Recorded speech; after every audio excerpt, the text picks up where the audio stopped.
ninth class, listen carefully. Today I am start a new chapter of civics, organs of government. So please listen carefully. Actually आपका ये जो chapter है, ये जो आपका related है वो किससे है? आपका गवर्नमेंट से ही रिलेटेड है। इससे पहले हमने ये जाना था कि फंडामेंटल राइट्स क्या हैं, फंडामेंटल ड्यूटीज़ क्या हैं, स्टेट पॉलिसी वगैरह के से रिलेटेड जो भी आपकी जानकारी थी, इन्फॉर्मेशन थी, वो मैंने आपको बताई थी। बट आज जो आपका एक तरीके से चैप्टर है वो क्या है? Organs of government. Organs of government की बात तभी आ सकती है जब कोई भी कंट्री डेमोक्रेसी पे डिपेंडेंट हो। किस पे हो? आपका डेमोक्रेसी पे डिपेंडेंट हो, तभी एक तरीके से आपके ऑर्गन्स ऑफ गवर्नमेंट बनते हैं। यदि डेमोक्रेसी नहीं है, डिक्टेटरशिप है, तो मैं जानता हूं कि ऑर्गन्स नहीं बनता। मोनार्च है तो भी किसी भी तरीके के ऑर्गन्स नहीं बनेंगे। बात जहां डेमोक्रेसी की आ जाती है, यहाँ पर लोकतंत्र की आ जाती है, वहां पर आपके ऑर्गन्स बन जाते हैं या वहां पर ऑर्गन्स अवेलेबल होते हैं। तो नाउ लिसन केयरफुली कि भाई किस तरीके से, तो आप पहले तो आप एक स्ट्रक्चर समझ लीजिए। किस चीज का स्ट्रक्चर? एक तरीके से स्ट्रक्चर ऑफ गवर्नमेंट, कि भाई जो सेंट्रल गवर्नमेंट होती है उसका क्या स्ट्रक्चर होता है, समझ लीजिए।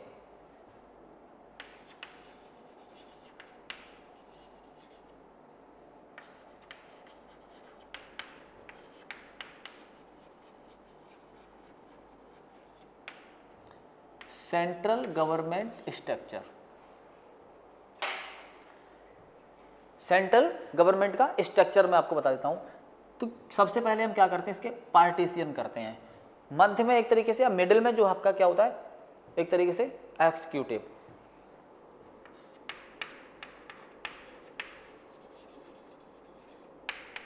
इधर आपका होता है लेजिस्लेचर,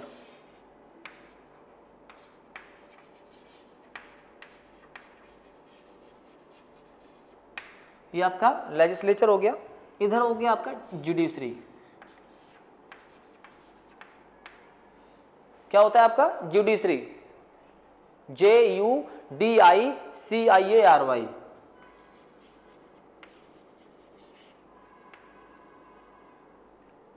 JUDICIARY। लिसन गाइस, ये क्या होगा आपका? ये ऑर्गन्स हो गए।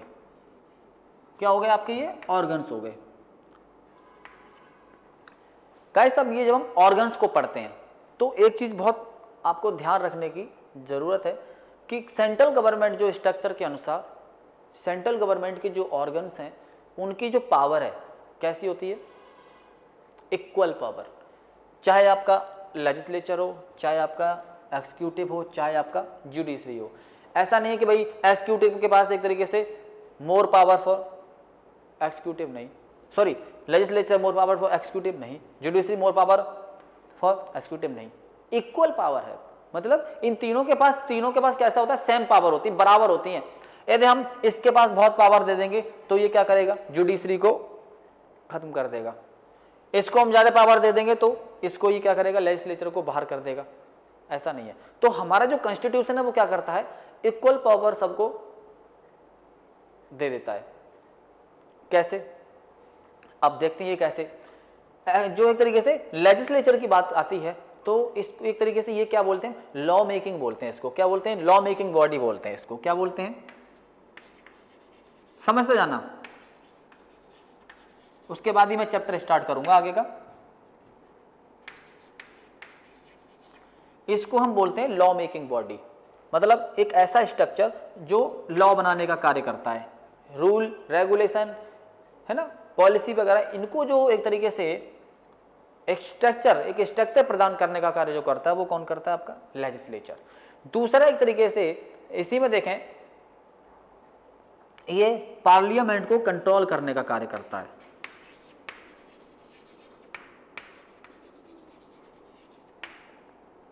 पार्लियामेंट कंट्रोल, या एक तरीके से हम कह सकते हैं कि सेंट्रल पार्लियामेंट इसे बोलते हैं। वैसे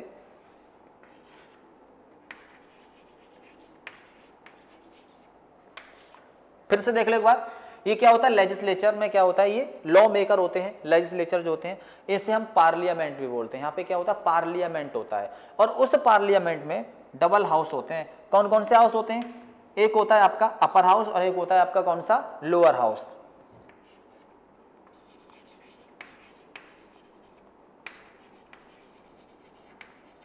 और दूसरा कौन सा आपका, लोअर हाउस।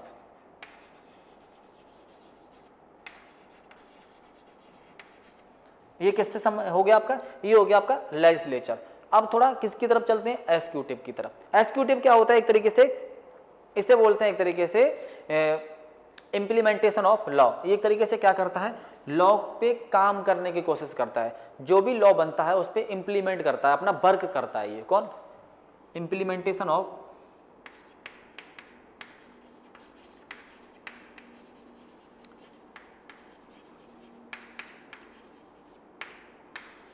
लॉ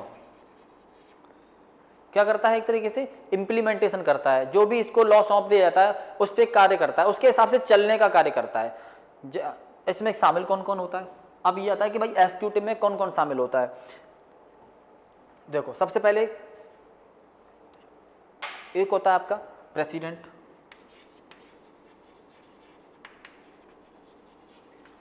प्रेसिडेंट के बाद इसमें शामिल होता है कौन, वाइस प्रेसिडेंट,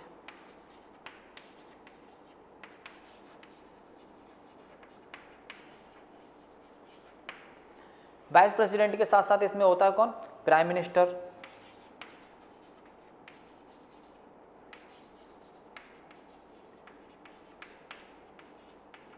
प्राइम मिनिस्टर के साथ साथ इसमें और कौन होता है, मेंबर ऑफ पार्लियामेंट। कौन होते हैं आपके, मेंबर ऑफ पार्लियामेंट।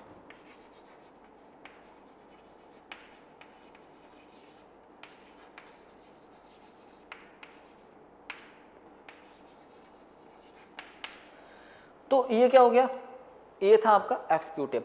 फिर से एक बार समझ लीजिए, ये है आपका क्या, लेजिस्लेचर, ये है आपका एग्जीक्यूटिव, और थर्ड जो कि आपका क्या है, जुडिशरी है। क्या है आपका, जुडिशरी। तो इसके बारे में देखते हैं। सबसे पहले ये क्या है, पनिश लॉ ब्रेकर, ये पनिश करने का कार्य करती है, पनिश लॉ ब्रेकर।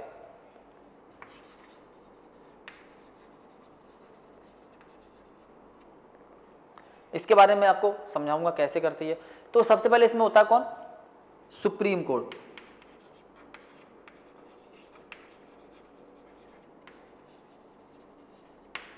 फिर उसके बाद आपका होता है हाई कोर्ट,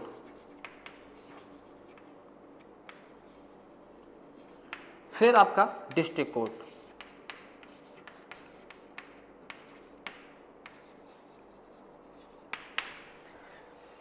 गाइस आपको ये बहुत ही समझना जरूरी हो जाता है। आप क्यों, क्योंकि आप इसको समझेंगे तभी ये चैप्टर आप समझ पाएंगे।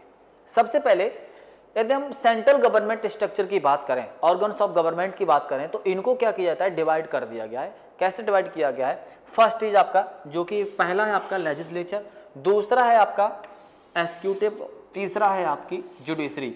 They have equal power. इनके पास कैसे होती है, सेम पावर होती है, लेकिन दे समथिंग डिफरेंट। ये जो पावर है वो कैसी है, आपस में कुछ अलग है, कुछ डिफरेंट है। सबसे पहले आपका जो लेजिस्लेचर है, कौन है आपका लेजिस्लेचर, जो कि एक तरीके से लॉ मेकिंग का कार्य करता है। सबसे पहले कोई भी अमेंडमेंट होता है या कोई भी एक तरीके से लॉ से संबंधित जो भी मेकिंग होती है, पॉलिसी मेकिंग होती है, या एक तरीके से कुछ भी चेंज करना होता है, तो उसको सबसे पहले क्या करना पड़ता है, आपका डिस्कस करने का जो कार्य है, आपका अमेंडमेंट करने का जो कार्य है ना, फिर आपका एक तरीके से रिव्यू का जो काम है, अमेंडमेंट से लेकर के एक तरह जो भी एक तरीके से कार्य करना है वो बाई वोट कहां पर किया जाता है, ये सब आपका यहां किया जाता है। कहां पे, लेजिस्लेचर में, या लेजिस्लेटिव जो असेंबली होती है वहां पर किया जाता है। और इसी में जो लॉ मेकिंग बॉडी है उसी में पार्लियामेंट होता है, मतलब सेंट्रल गवर्नमेंट जिसे। और उस पार्लियामेंट में दो हाउस होते हैं, एक होता है आपका अपर हाउस और एक होता है आपका लोअर हाउस। क्या होता है, अपर हाउस और एक लोअर हाउस। लोअर हाउस को एक तरीके से लोकसभा बोलते हैं और अपर हाउस को क्या बोलते हैं, राज्यसभा। देख लीजिए, लोकसभा और ये राज्यसभा।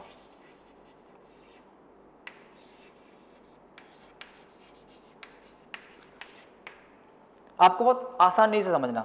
देखो एक होता है आपका क्या अपर हाउस और एक होता है आपका लोअर हाउस। कहां पर आपका पार्लियामेंट में। जहां पर शब्द आ जाए लोअर हाउस उसे एल से ही शुरू कर दो, Lok Sabha. Lower house Lok Sabha, upper house Rajya Sabha. Upper house जो नाम से लग रहा है अपर, ऊंचा या बड़ा, इसके पास जो पावर होती है वो कैसी होती है, लो। और जो आपको लग रहा है लोअर हाउस, इसके पास जो पावर होती है वो कैसी होती है, हाई। नाम पे मत जाना, जैसे इनके नाम है इनके वर्ग एकदम उससे कैसे है, अल्टरनेट अलग है उसके, कि मतलब upper house lower power, lower house high power. तो लोअर हाउस को लोकसभा और अपर हाउस को राज्यसभा कहते हैं। दूसरा, ये एक तरीके से लेजिस्लेचर है, इसको जो इसके जो मेंबर होते हैं, इसके जो मेंबर होते हैं वो रिप्रेजेंट करते हैं किसको, सिटीजन ऑफ कंट्री। किसको रिप्रेजेंट करते हैं, सिटीजन ऑफ द कंट्री। जो उस देश में रहने वाले नागरिक हैं उनको रिप्रेजेंट करने का कार्य कौन करता है, आपका लेजिस्लेचर। असेंबली में जो भी लोग होते हैं, पार्लियामेंट में जो भी लोग होते हैं, उनको जो है सिटीजन ऑफ द कंट्री क्या करते हैं, यहाँ भेजते हैं। इलेक्ट करने के बाद, चुनने के बाद यहाँ भेजते हैं। फिर आपका हो गया एक्सिक्यूटिव। एक्सिक्यूटिव में क्या है, एक तरीके से इसे हम बोलते हैं इंप्लीमेंटेशन ऑफ लॉ। ये एक तरीके से लॉ इंप्लीमेंटेशन पे वर्क करने का कार्य करता है। मतलब कार्य करने की जिम्मेदारी इसकी होती है। कार्य करने की और कराने की जो जिम्मेदारी होती है, रेस्पॉन्सिबिलिटी जो होती है वो किसकी होती है, आपकी एक्सिक्यूटिव की होती है। भाई लॉ मेकिंग की जिम्मेदारी, अमेंडमेंट की जिम्मेदारी, रिव्यू की जिम्मेदारी किसकी होती है, लेजिस्लेचर की होती है। बट उसको फॉलो कराने की जिम्मेदारी किसकी होती है, एक्सिक्यूटिव। अब एक्सिक्यूटिव में कौन कौन होता है, एक्सिक्यूटिव के एकदम ओवरऑल डिपार्टमेंट की बात करें तो इसमें एक तरीके से पहला कौन होता है, आपका प्रेसिडेंट। प्रेसिडेंट होता है, ये सबसे बड़ी पावर रखता है अपने पास। दूसरा वाइस प्रेसिडेंट होता है, तीसरा प्राइम मिनिस्टर और चौथा मेंबर ऑफ पार्लियामेंट। पार्लियामेंट के जो मेंबर होते हैं, सभी सदस्य जो होते हैं वो भी इसी के अंदर आते हैं। क्यों, उनको इलेक्ट किसने किया है, भाई यहाँ इलेक्ट किसने किया है, बाई सिटीजन ऑफ कंट्री। तो ये इलेक्ट होने के बाद यहाँ क्या करते हैं, कार्य कराते हैं। कौन कार्य कराता है, ये लोग। भाई यहाँ पे आप इन पे मत जाना, प्रेसिडेंट और वाइस प्रेसिडेंट पे मत जाना, क्योंकि ये क्या है, ये संवैधानिक पद है। मतलब कॉन्स्टिट्यूशनल एक तरीके से जो है ये अप्रोच रखते हैं, संविधान के द्वारा इनको चुना गया। तो इन पर आप फोकस नहीं कीजिए, आप बाकी के जो प्राइम मिनिस्टर है, मेंबर ऑफ पार्लियामेंट है, ये कार्य कराने का दायित्व संभालते हैं। फिर आपका एक तरीके से लास्ट जो है आपका वो है जुडिशरी। जुडिशरी एक तरीके इसको क्या बोलते हैं, इसे बोलते हैं एक तरीके से पनिशेबल, क्या बोलते हैं, ऑर्गन्स। पनिशेबल ऑर्गन्स मतलब जो दंड देने का कार्य करता है। एक ऐसा जो ऑर्गन्स, एक ऐसा जो है एक तरीके से ऐसा बोल सकते हो कि एक ऐसा स्ट्रक्चर जो लोगों को या एक तरीके से ऑफिसर्स को या ऐसे लोग जो एग्जीक्यूटिव डिपार्टमेंट में बैठे हुए हैं, जो एक तरीके से कार्य नहीं होने दे रहे हैं या एक तरीके से कॉन्स्टिट्यूशनल तरीके से अपने कार्य को नहीं समझ रहे हैं, उनको पनिश करने का कार्य कौन करता है, ये जुडिशरी। और जुडिशरी में एक तरीके से सबसे ऊपर जो होता है वो होता है आपका कौन, सुप्रीम कोर्ट। उससे सुप्रीम कोर्ट से नीचे कौन होता है, हाई कोर्ट, और सबसे नीचे डिस्ट्रिक्ट कोर्ट। एक्चुअली अभी इंडिया की बात कर रहे हैं तो 24 आपके हाई कोर्ट है, लेकिन एक जो हाई कोर्ट और इसमें ऐड होने वाला है तो उसका 25 हाई कोर्ट हो जाएंगे गाइस। तो ये है आपका स्ट्रक्चर ऑफ सेंट्रल गवर्नमेंट। मतलब आपको ये बात समझ लेनी चाहिए, लेजिस्लेचर जो अमेंडमेंट, रिव्यू, पॉलिसी मेकिंग का कार्य करता है, एक्सिक्यूटिव जो पॉलिसीज को एक तरीके से इंप्लीमेंट करने का कार्य करता है, और जुडिशरी जो जजमेंट का कार्य करता है, मतलब एक तरीके से पनिश करने का कार्य करता है। तो ये तीनों में डिफरेंस है गाइस। अब आगे इसमें थोड़ा सा और देख लेते हैं, समझ लेते हैं, क्या 1 बाय 1 देख लेते हैं एक बार।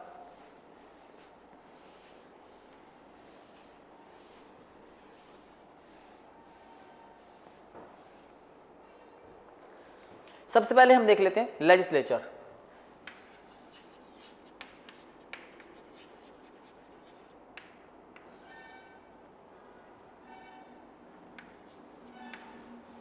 लेजिस्लेचर, एक्चुअली हम लेजिस्लेचर की बात करें तो लेजिस्लेचर एक तरीके से क्या है, it is the policy making. क्या है एक तरीके से, it is the policy making body of India. मतलब ये कोई भी रूल जो होता है उसको, या कोई भी पॉलिसी होती है, कोई भी अमेंडमेंट होता है उसको डेवलप करने का कार्य करता है कौन? लेजिस्लेचर। अभी मैंने आपको बताया भी था, ईच एंड एवरी बिल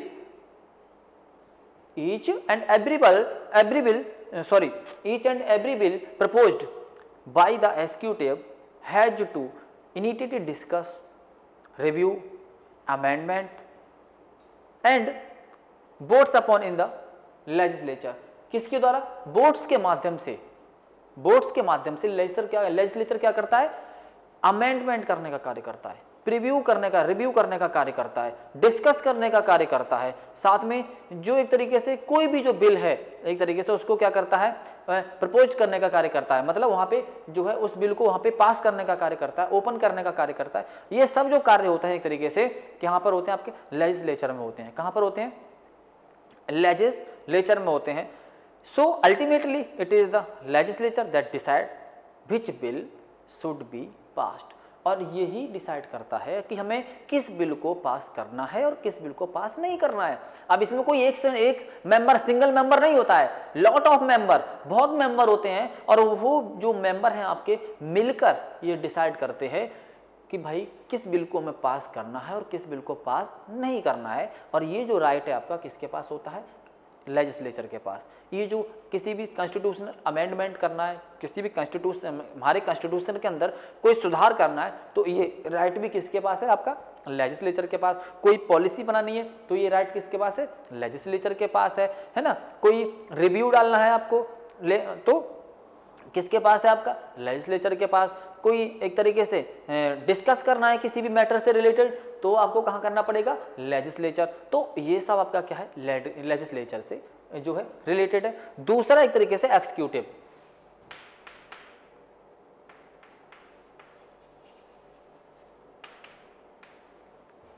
कौन सा आपका? एक्सिक्यूटिव।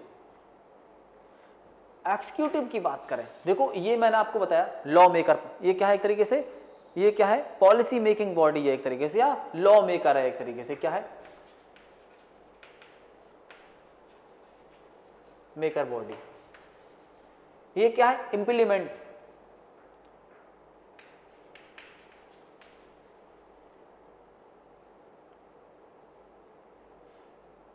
एक तरीके से और भी लिख सकते हो इसको,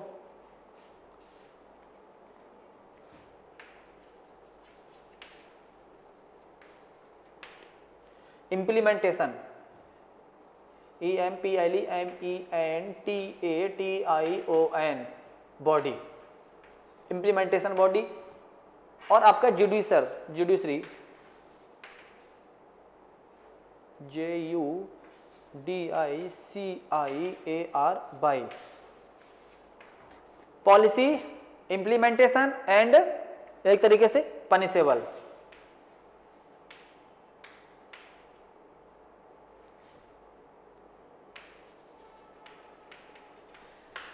देख लेते हैं इसको। तो पहला तो आपका हो गया लेजिस्लेचर। अब क्या है आपका? एक्सिक्यूटिव से संबंधित हैं। देखो एक्सिक्यूटिव क्या चीज है। एक्चुअली एक्सिक्यूटिव की बात करें तो prime minister along with his this council, एक तरीके से इससे कौन जुड़ा हुआ है आपका? कहीं ना कहीं प्राइम मिनिस्टर जुड़ा हुआ होता है। देखो राष्ट्रपति को, प्रेसिडेंट को इसमें ऐड नहीं करेंगे क्योंकि वो क्या है एक तरीके से कॉन्स्टिट्यूशनल पद है भाई, एक तरीके से देखा जाए संवैधानिक पद है, उसको इसमें ऐड नहीं करते हैं।